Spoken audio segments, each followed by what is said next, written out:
بیچاری کوئی بچی شادی کے بعد 2-3 بیٹیاں یکے بعد دیگر جنم دے دے، اس کی تو نندیں اس کی زندگی حرام کر دیتی، اس کی ساس اس کی زندگی حرام کر دیتی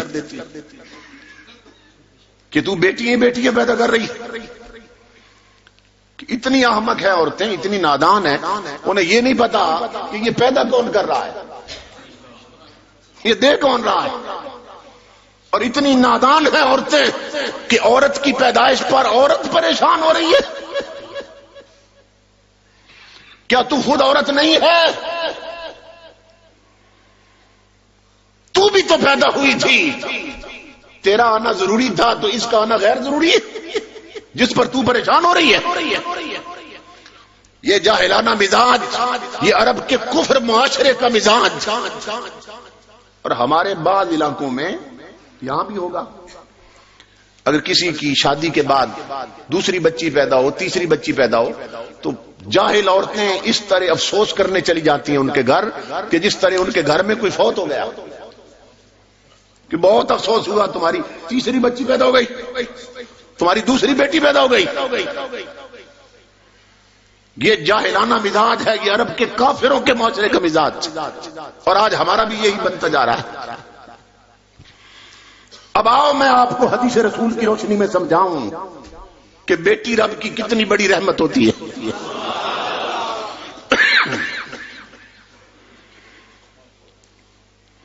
امام الانبیاء صحابی بیان کرتے ہیں رضی اللہ تعالیٰ، وہ کہتے ہیں کہ مجلس لگی تھی، اصحاب رسول بیٹھے تھے، یعنی ہم سارے بیٹھے تھے، امام الانبیاء نے آج گفتگو شروع کی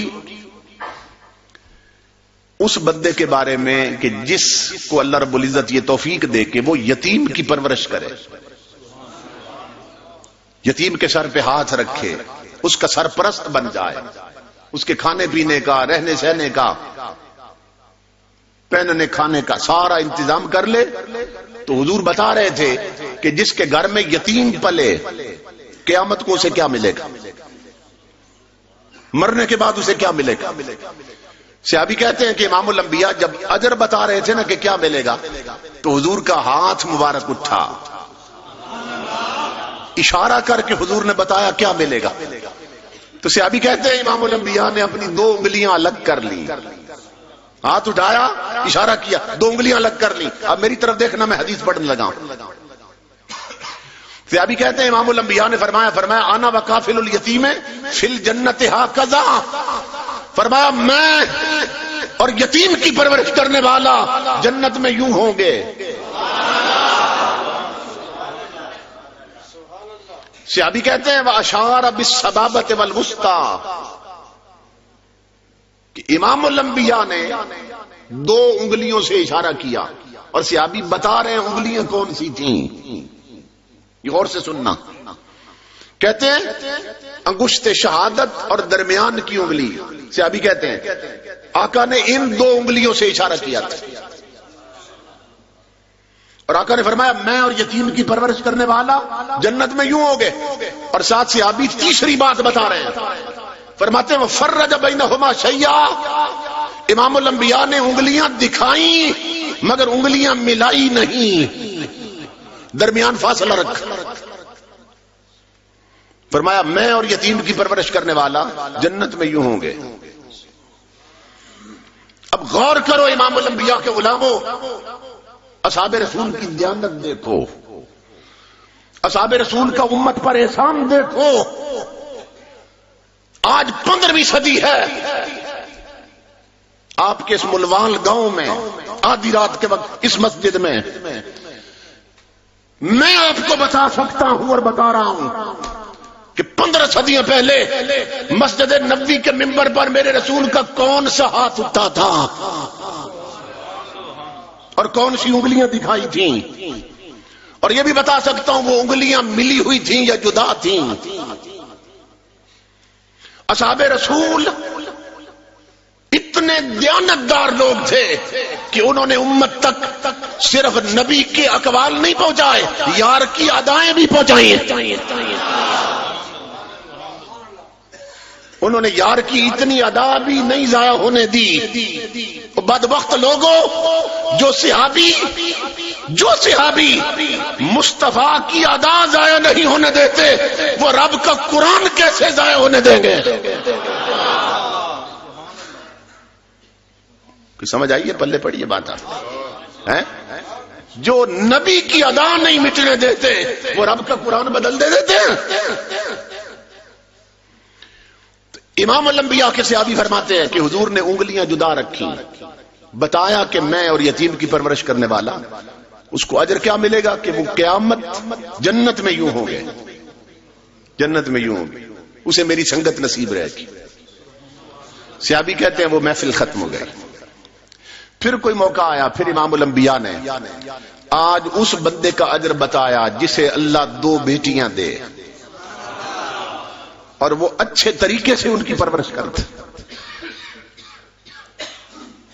پھر آج حضور کا ہاتھ اٹھا، صحابی کہتے ہیں آج پھر حضور نے وہی انگلیاں دکھائیں کہ کیا ملے گا اسے جو بیٹیوں کی اچھی پرورش کر دے، لیکن آج انگلیوں کا انداز بدلا ہوا تھا۔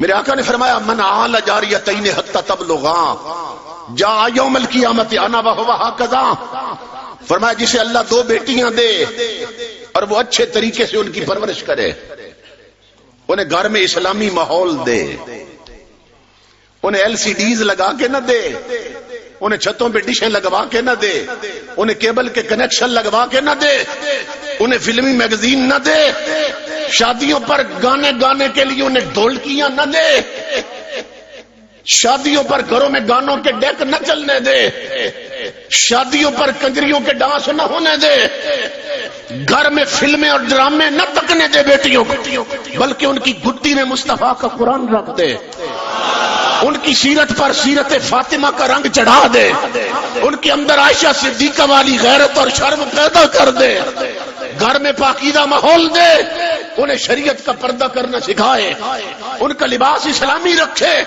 گھر کا ماحول مدینے جیسا پاک دے انہیں۔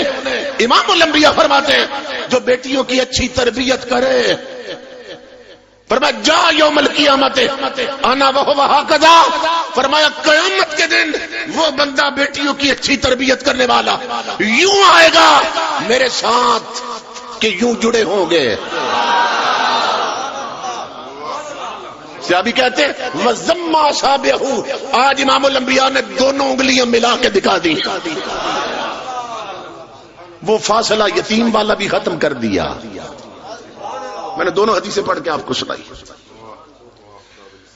امام الانبیاء نے فرمایا جو بیٹیوں کی اچھی تربیت کرے شریعت کے ماحول میں حتیٰ کہ وہ جوان ہو جائے، تو فرمایا جا یوم القیامت انا وہو ہکذا، قیامت کے دن وہ اس حال میں آئے گا کہ میرے ساتھ یوں جڑا ہوگا۔ کوئی فاصلہ ہے؟ اور صحابی ساتھ بتاتے ہیں، کہتے ہیں وَزَمَّ أَصَابِعَهُ، آج حضور نے دونوں انگلیاں ملا دی تھی، کوئی فاصلہ ہی نہیں چھوڑا درمیان۔ فرمایا بیٹیوں کی اچھی تربیت کرنے والے میرے ساتھ یوں جڑے ہوں گے۔